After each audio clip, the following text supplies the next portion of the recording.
we're going to learn some law. And we're going to ask difficult legal questions, which will probably leave me stumped. I mean, law is hard, so it's not. Some of this stuff is not always that easy. There are lawyers out there in the land who would not do this for fear that they might not be able to do it quite so quickly. So I'm either very brave or very stupid. And I leave that decision entirely to you, because that's a political opinion. Small is here, and we are all very, very excited because we are getting Biscuit this weekend.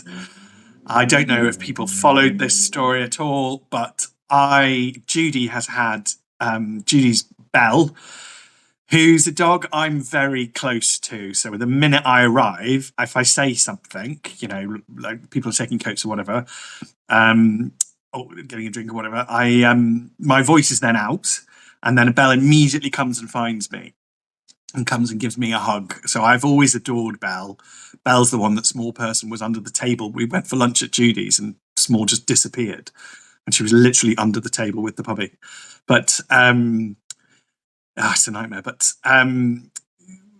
we are looking forward to Biscuit. But I got mugged because I thought, these seven black lab puppies and 4 blonde lab puppies, I was told reliably by Jackie, who's the housekeeper, who, she's lovely. And Jackie was like, no, they're all taken. They're all taken. They're all homed. So we went on Tuesday night because they were all going this weekend. And I said, well, we could come this weekend. And they said, well, if you come this weekend, the chances are the vast majority of them will have gone. So we went to play with them on Tuesday night. What a schmuck.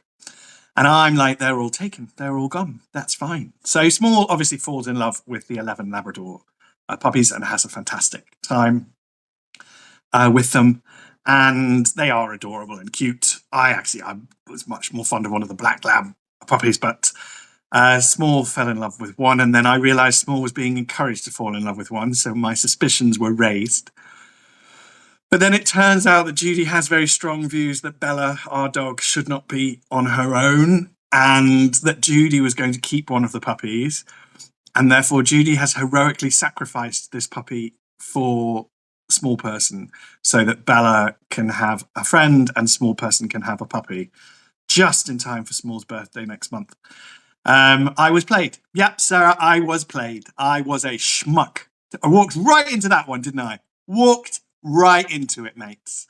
And so Judy has valiantly decided that she'll just keep her 2 at the moment are Belle, who I'm very, very fond of, and Bill, who's lovely. He's just not, like, I don't really feel bonded to Bill. I mean, I carried him as a puppy and, he's a lovely, lovely dog, but Belle's a bit special. So I asked her if she'd be okay us looking after one of her boys, and she seemed to. Belle's very sweet. So when we were all sitting, with the 3 of us were sat at the little table, Belle was falling asleep and she was keeping her eyes open just so that she could keep seeing me for as long as possible. I really am fond of Belle. And that's it. So she's a mother at 1. So that's quite a thing. And 11 babies. So she's going to be spayed and there's not going to be puppies again. It was not planned. But yeah, Judy, I've got an email from the microchip company, so that this is real now. And we're going to go on Sunday and pick up Biscuit, which means there'll be loads of pictures of Biscuit on Substack and Twitter and Facebook, because that's what I did when Bella was little. They're just so cute. And I'm going to have to sleep downstairs on the sofa with the puppy because that's what you have to do. And Bella's going to have to sleep with me because I don't want her cut out from the puppy. I want them to get on. But yeah, basically our life is going to be puppy from now on in. Just expect a lot more. And then Biscuit's going to be a massive Labrador. But I have learned that labs are actually quite easy. And I feel, having trained Bella, and they do say that if you can train a beagle, you can train an elephant. So having trained Bella to at least basic standards really is just only basic. I'm quite quietly confident that Biscuit will be much less bother, even though he'll be like 4 times the size. Hopefully he'll get on very well with Bella. That's really what we need him to do. In terms of legal stories, still the most important one is that Jonathan Reynolds lied about being a solicitor. He's a minister of the Crown, and this is absolutely shocking. I'm not going to get over it. I'm not going to let it go away. I don't see how it does go away. It's simply not acceptable. Many young people work intensely to try and become a solicitor, and many of them fail. And that is heartbreaking when that happens. He did not become a solicitor, and he's not entitled to benefit from claims that he is. Actually, I think that's more important. There are the two technical offences are holding yourself out as a solicitor, and I think he can probably weasel out of those, because he'll say, well, I wasn't asking anybody to pay me to be a solicitor. I wasn't asking for work. I was just declaring I was one. I think there are other related offences that need to be looked at about getting a benefit from a statement that isn't true. In a proper world, the House of Commons would already be on this. In a proper world, the Electoral Commission would already be on this. We just see two-tier every day now. I mean, it's absolutely unavoidable. Do you remember when they demanded Suella was sacked for saying that things were two-tier? I mean, that's the level of madness, absolute madness. He never qualified Donna. No, he didn't. And many of them fail. So that's not, but he pulled out in order to go off and be an MP at some ridiculously young age, because that's what we have now, children as MPs, with no obvious skill or ability or understanding of the law, bringing in new laws to have us all killed. I mean, this is really just, the Constitution's in a terrible way, but we're all fighting back, because I won't forget to get insurance, but we've got a vet, him, and our vet's very, very good. Bella's already been spayed, so I don't think we'll be having any accident of Labrador Beagle cross whatevers. What I'll need to do is get him on the plan for the pills that Bella takes for snails and slugs and fleas.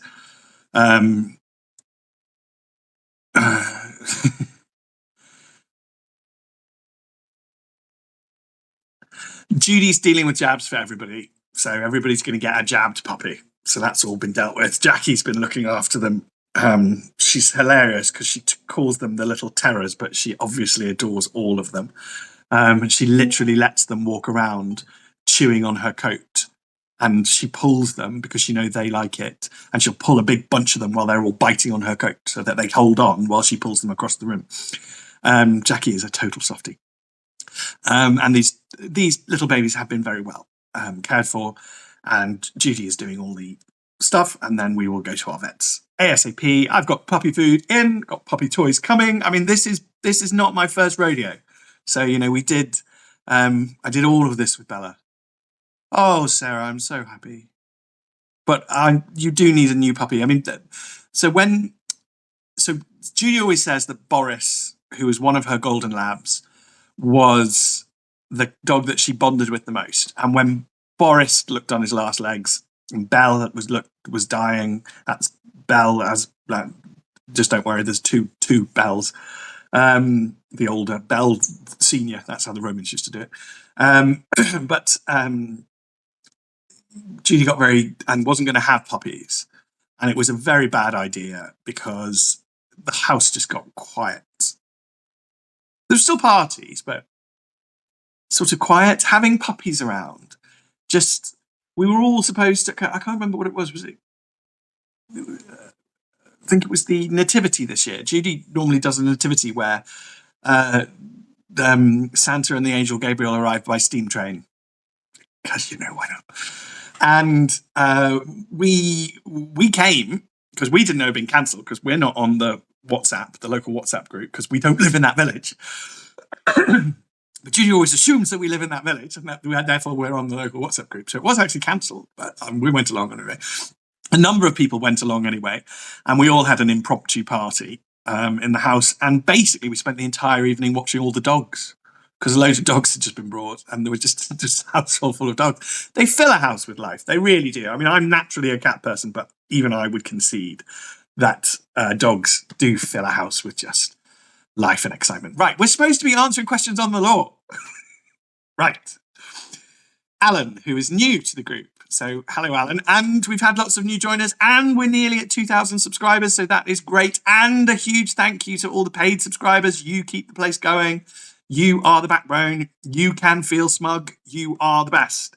Alan, Magna Carta was written into history, our right to a fair trial.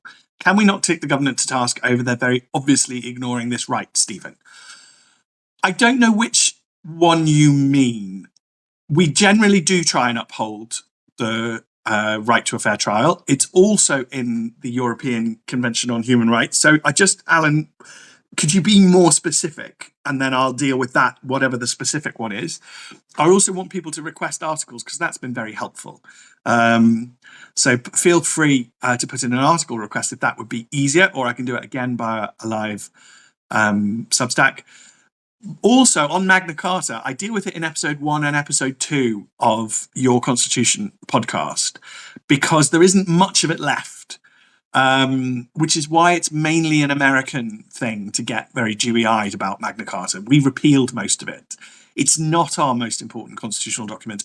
The most important constitutional document in my mind is the 1688 Bill of Rights. But I explain all this in the podcast on the Your Constitution, Alan. So if you've got time, and that's free, so if you've got time, that would be what I'd recommend as a starting point. I'm being interviewed by some huge YouTube celebrity on Monday, and he very kindly said he's going to spend the weekend, Peter McCormack, he's going to spend the weekend going through that podcast, just so that he feels able to ask me questions about the Constitution. I love the Constitution and very happy to talk about it. We feel free to ask more questions, Alan. Welcome to the community of lovelies. Dave, who I think is also new. If and when the king declares that he is a Muslim, would this prejudice his standing under any law of this country as our protector to whom allegiance is sworn? Yes, it would prejudice the Act of Settlement 1700. So we have laws relating to the monarch. The monarch is not some all-powerful tyrant. In fact, our monarch has almost no powers and could argue that they are much more a sort of prisoner of the state. We treat them very finely, so they can't complain. But no, a king cannot be a Muslim, because a king must show, or queen, must show a due regard to the Church of England. We softened it, and that they don't have to be religious. They could privately be an atheist, but they wouldn't be allowed to say that. They'd have to publicly support the Church of England, which I'm honestly not sure that the current king is doing. So I didn't see any tweets or public statements about Shrove Tuesday or Ash Wednesday, which is a very serious, solemn Christian ceremony, Church of England ceremony, and crickets. So we'll stay on this one with the king. I'm more than happy to tell him off when he goes out of line. I do see that as my role in public life. It doesn't make me terribly popular. I'll almost certainly not get a knighthood, but it doesn't matter. As long as I've got dogs and the Substack's lovely, I'll be fine. Dave goes on, also, under law, can we petition the king for a pardon for those jailed for political acts? Yes, you can, and the right to petition really needs to be brought back. We've talked about it a few times. Parliament's currently got its petition system. I think that there are rights outside that, and there is a definite right in the Bill of Rights to petition the king. So I think we need to start revitalising these old and dusty parts of the Constitution. There was a great feeling from the 90s on amongst constitutional lawyers and public lawyers that all that stuff was just old-fashioned, like the Act of Settlement 1700 or even the Bill of Rights. It's just old-fashioned. We don't need to talk about that anymore because we've got our new snazzy EU-style system. Well, we don't have a new snazzy EU-style system anymore, for good or ill, and I'm totally neutral on Brexit. For goodness sake, it was like 9 years ago. It can't be the shaping force in anyone's life, surely. So unfortunately, they've sort of hit a brick wall, and it leaves people like me to fill the gaps and say, well, actually, the Act of Settlement's still in force, Your Majesty. Actually, the Bill of Rights is still in force. So these are binding laws. And you can't just say, oh, but they're a bit old. It's like, still in force, still law. So there is a right to petition the king, and I think people might consider revitalising that. Thank you in anticipation. Oh, Dave, I think you're new as well, but you're a natural fit with the lovelies. Keep the faith. Smiley emoji. I expect you swore allegiance like a few of us to his mum. I cannot wait for the day that somebody whispers quietly when I'm in a room and says something like, he was born in the last century and still gets dewy-eyed when they mention the late Queen. I do. I get very emotional about the Queen. I used to stand for the Queen's speech. That's all of it. And I would make small stand, and I would make my father stand. Sometimes he would fight back, but yes, I'm sure I'm sure that in the space of the lovelies, we all feel the same about that. Sue, good evening, Stephen. Good evening, Sue. They appear to be using immigration laws against this Palestinian government who entered the country illegally. Yes, that's hilarious, isn't it? Totes hilarious. When can these laws be used? All the time on all of them. Arrest them all. Why is it only being used for this male? Because they clearly haven't got a clue what they're doing. They're clearly just trying to manage the situation. And this is just so obviously... Gad Saad has this phrase called suicidal empathy. We've started doing things which are absolutely bonkers. Just bonkers, just not in our best interest at all, because we see them as sensible. And we see, anybody who says anything against these is obviously right-wing. And it's like, this is just mad. It's mad. So, Sue, I'm afraid the mask slipped when they arrested one. If they arrest one, they can arrest them all. And it's that simple. Hillary. And everybody will be glad to know that Hillary has done a Hillary, because it would be awful if Hillary hadn't done a Hillary. In fact, Hillary's actually done a cheeky Hillary, because Hillary's done an obvious Hillary by putting question 1 and question 2. And then question 3, I notice Hillary does not have a Q3 next to it. So it's like, we're just trying to sneak that one in, Hillary. Is that what we're doing? So Hillary has, I'll start with her. Hello, dear Stephen. Hillary is a long-standing lovely, which is why she can be teased. This week I shall mostly be asking, the definition of terrorism will not be changed. Do you support the findings of the review? And is it just me that thinks it looks like yet another cover-up by the government for the government and their KC? Yeah, because I really don't. I think that the current test of terrorism is met. So I don't really go into this nonsense that, he doesn't meet the technical test for terrorism, therefore we're going to need a new test for terrorism. Oh dear, we're not going to make a new test for terrorism. No, I really don't buy any of that. Terrorism should really be, pared back to its absolute basics. It's an act of violence for political reasons. And I don't see the point in defining it any other way, because once you can define it simply, you'll be able to apply it to a much broader base of circumstances and situations. And you fight and combat political violence, which is getting out of hand. And one of the reasons that we need to fight and combat political violence and make sure it doesn't get out of hand is that if it gets completely out of hand, the state collapses. And none of us want the state to collapse. So man up, have a simplified definition, and actually enforce things. Hillary's question 2. The Speaker has come under fire recently. Well, not in the least, Hillary, from me, for some rather large expenses with luxury trips. I know it's a disgrace. Why is he not answerable for this? He is, but you need to get politicians to demand answers. And at the moment, they're doing that whole thing in the House of Commons where they don't want to upset him. I talk to ministers and shadow ministers who say things like, yes, I know that's outrageous, but I know them personally. It's like, I don't care. If any of my friends behave outrageously, I will tell them. If it's necessary to say so publicly, it will be said publicly. That's what you need in order to have a properly functioning country. This whole, we can't possibly criticise the Speaker for the outrageous things the Speaker has done. No. He is answerable, Hillary. And why is it that nobody is allowed to stand against him in his constituency? I actually think that's not a law. That's a polite parliamentary convention. And I saw yesterday that Reform are going to stand against him. Or that was the obvious implication. They've been canvassing in his seat. Now, that may just be for the local elections, but if they stand a candidate against him, and everybody goes, they can't do that, then I will say, yes, you can.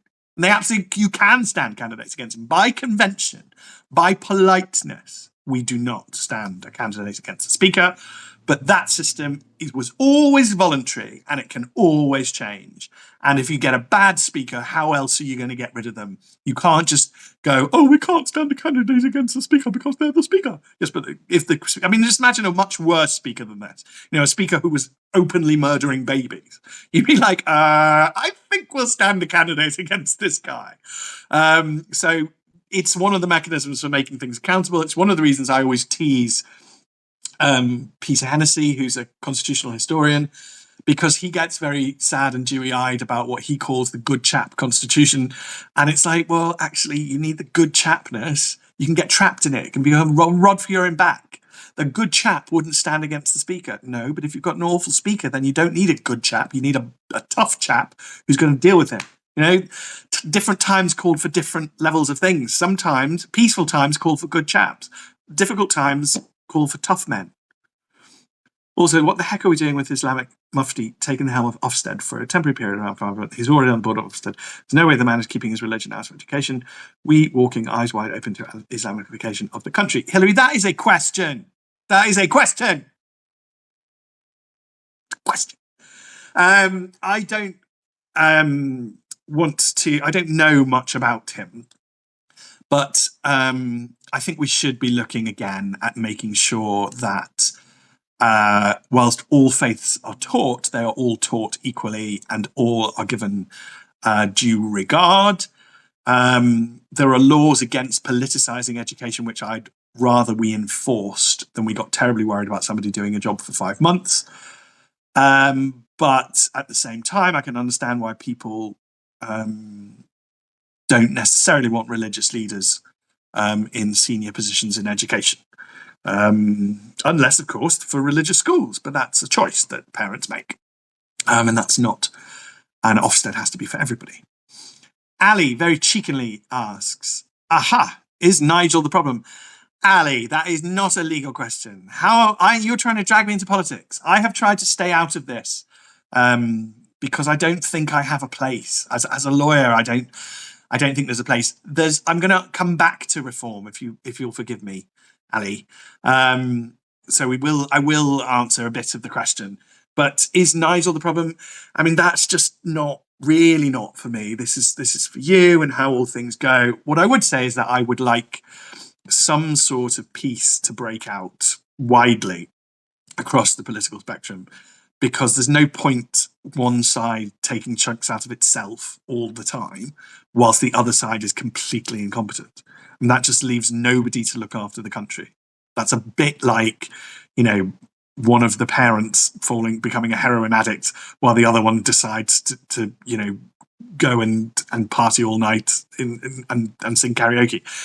Nobody's looking after the kids. Who's going to look after the country is a much more important question than personal egos of individuals. I will go that far. The lovely and glamorous Petronella. Hi, Stephen. A question for Friday, please. I see this bill is on its second committee stage reading. To me, it's rather infringing on every aspect of our lives. It's really scary. What do you think? It's the Data Use and Access Bill. And it's about access to your data. The bill will make provision about access to customer data and business data. It's a really bad idea, but if you've got a Tesco Club card or a Marks Smart card, whatever they're called, I've got a Waitrose card.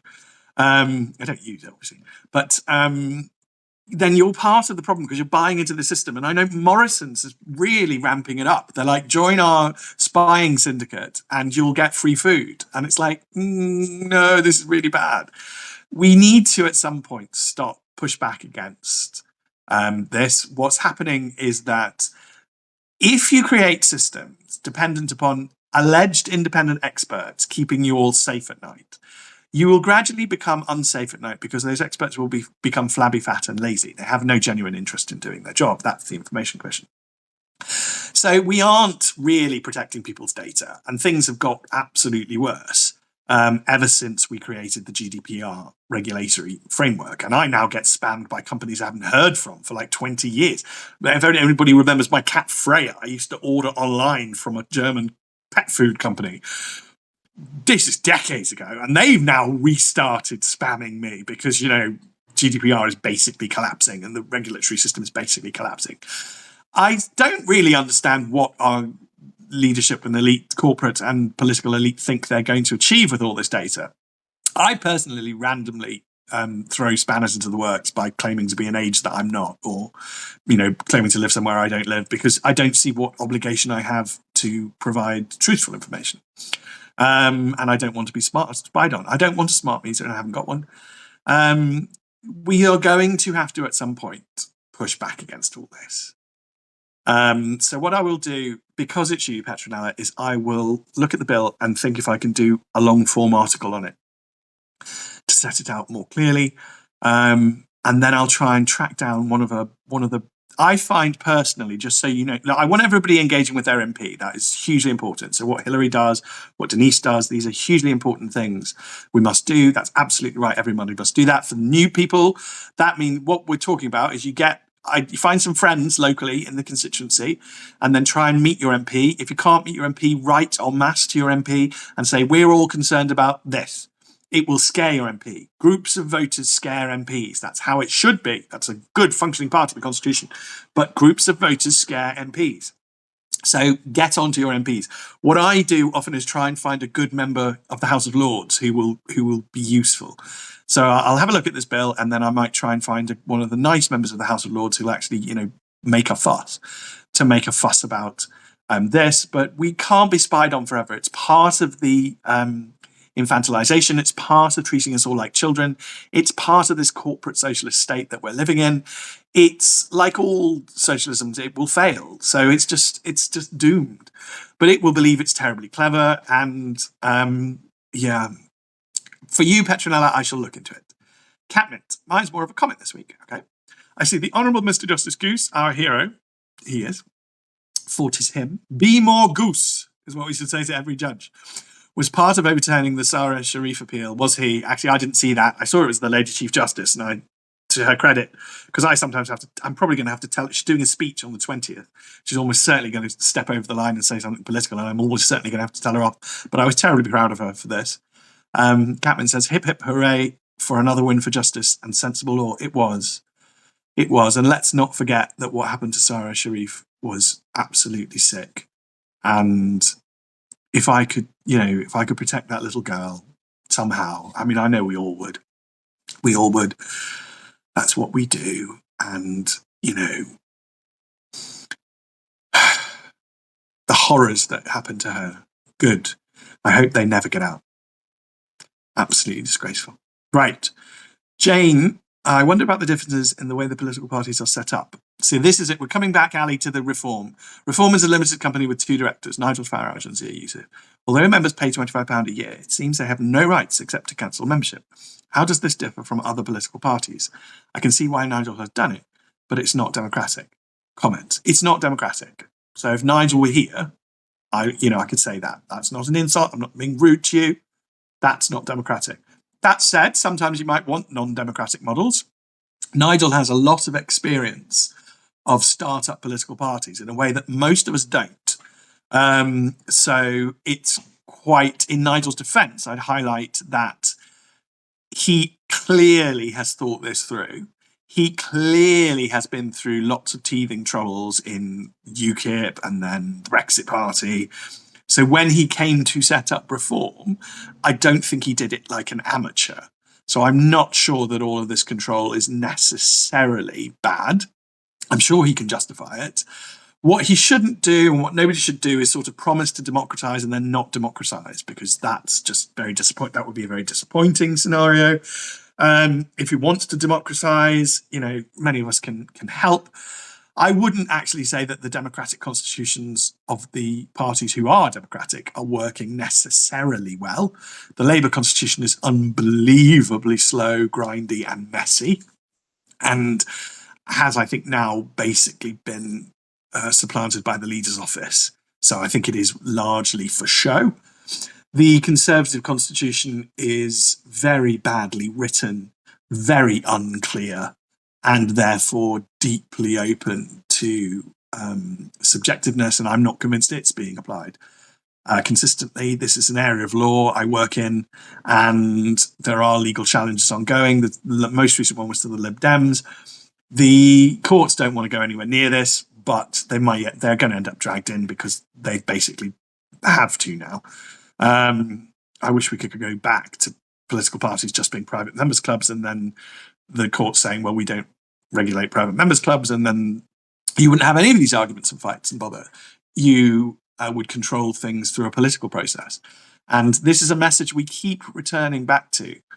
It's this idea that you can turn everything into law, run it like it's a legal system, and it will be perfect, is not true. Politics is a superior system because it forces us to get involved. It forces people to grow up, forces Hillary and Denise to go and talk to their MPs.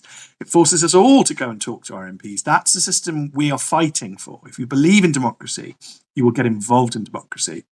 And I was talking to somebody recently about becoming a justice of the peace.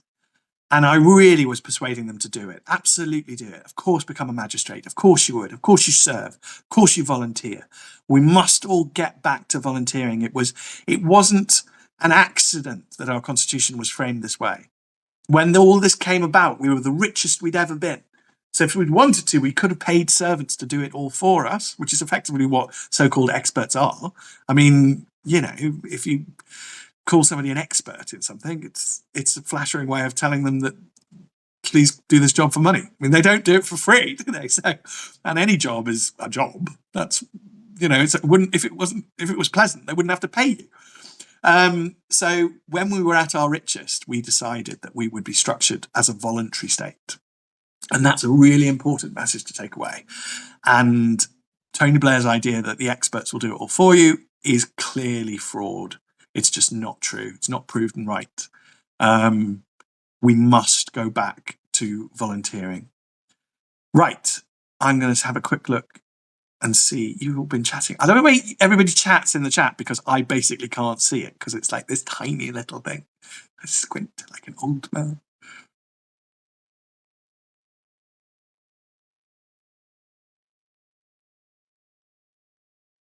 Yeah.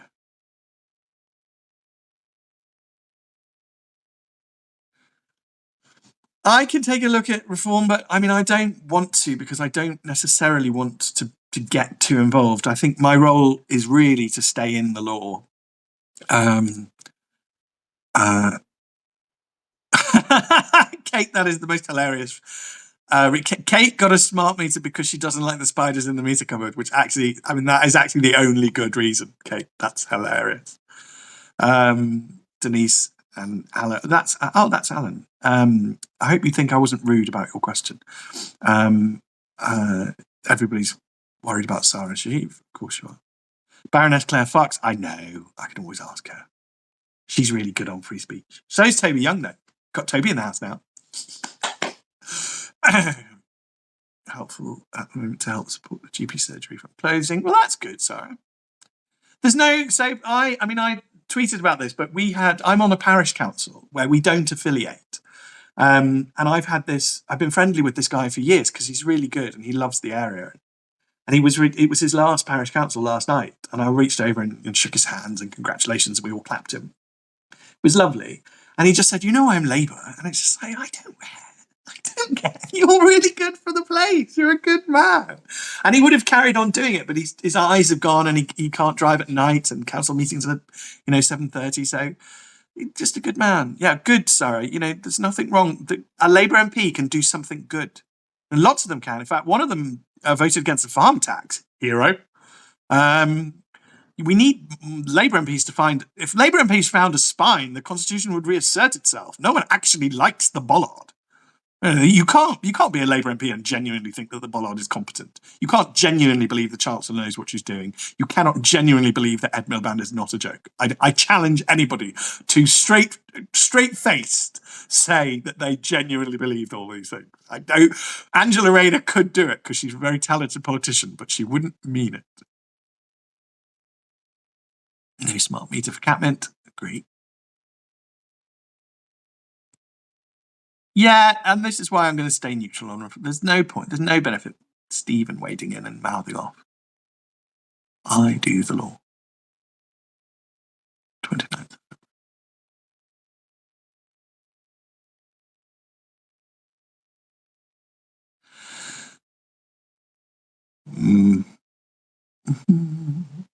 House is acting like a cabal. The House is just not. It's dysfunctional. The bill committee for the assisted dying bill is really breaking my heart. They just vote everything through like robots and they don't listen to questions. In praise of Labour MPs, Naz Shah is actually coming across really well. She's amazing. She's really redeemed herself in my eyes. But they don't care. They voted all through anyway. They just want to be able to have the power to kill us all en masse with the minimum possible safeguards. It's a total joke. It's heartbreaking.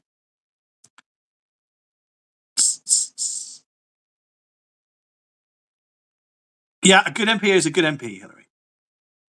Does anybody have a last question before I go down and make Smalls tea? You wouldn't be a hopeless JP. No, Denise. But look, we all have different talents. One of the things I'm always I'm always happy to admit is that I can't drive. I just can't. I don't think I'll ever have the ability. I don't think I ever had the ability. But it doesn't matter. We've all got different talents. We can all do some things really well and not do other things. That's why we all live together. And we all support each other. Are we all watching Maya, are we? I'm going to do some event with him. He was on about that today. He's got some thing. Does the thing. Stephen Beeblevake. He wasn't. I thought there was a picture. I looked at it. I don't know what I'm doing. I never know what I'm doing. Started to drive at 50, Sally. Wow. Okay. That's pretty impressive. Anybody got a last question? Denise, you are young. Judy's 18. She's trying to pretend to be old, and I won't let her do that anyway. So I'm definitely not letting a 70-year-old pretend to be old. That's not on. Once you get to 96, I think you're allowed to pretend to be old, but really until you get the card, I don't think you can claim it.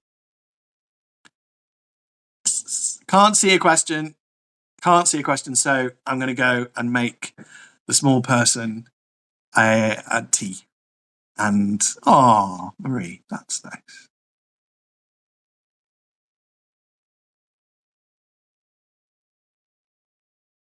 Right. Okay. Bye. Yes, okay.